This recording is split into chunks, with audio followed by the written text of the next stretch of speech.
Tonight we are talking all about 3 reasons why your body still feels tight even though you do yoga.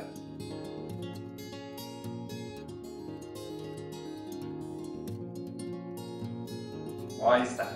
Isn't yoga supposed to make the body feel wonderful, feel amazing?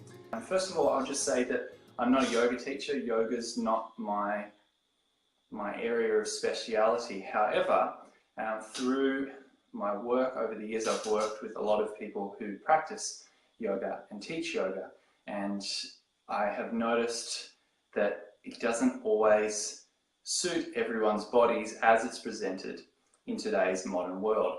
So we'll be talking a little bit about why that is from my observations. So we'll rip straight into it. So yoga it's really ultimately all about union. However, not everyone's experiencing it. Why is that?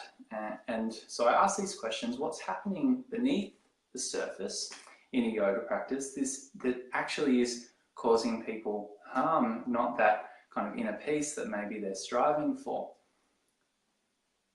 And so there's 3 big reasons. There's more that we can dive into, but these are 3 that I can give you straight away that will help your yoga practice.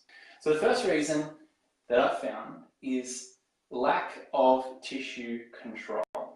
Now specifically, there's an equation that I look at with this, and that is, or a question, that is, are the tissues being forced by the bones? So I've got an example here, I don't know whether you can see it, where this is just a nice even back bend. And in this situation, consider this: the only thing pulling your skeleton out of alignment is tension. And tension, in a very simplistic way, is really, from a muscular fascial perspective, is an imbalance between contraction and relaxation, where certain areas are contracting too much, certain areas are relaxing too much.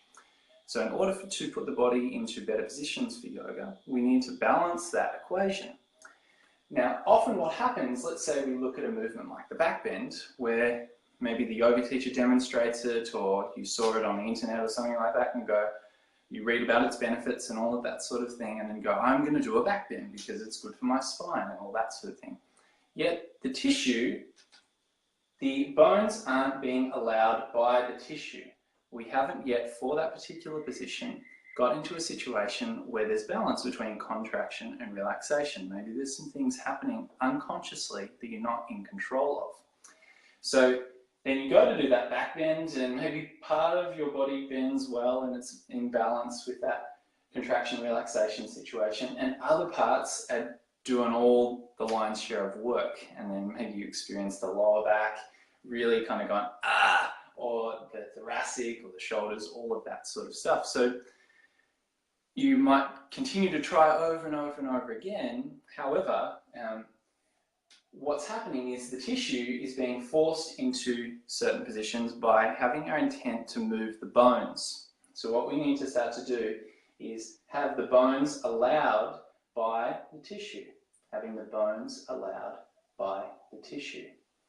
Now, that needs to start at a very simple level, at working on basic positions like standing, which I'll talk more about tonight, where we can start to overall observe and become aware of the body systemically and be able to relax all of the tissue from head to toe, and then apply that to bigger positions.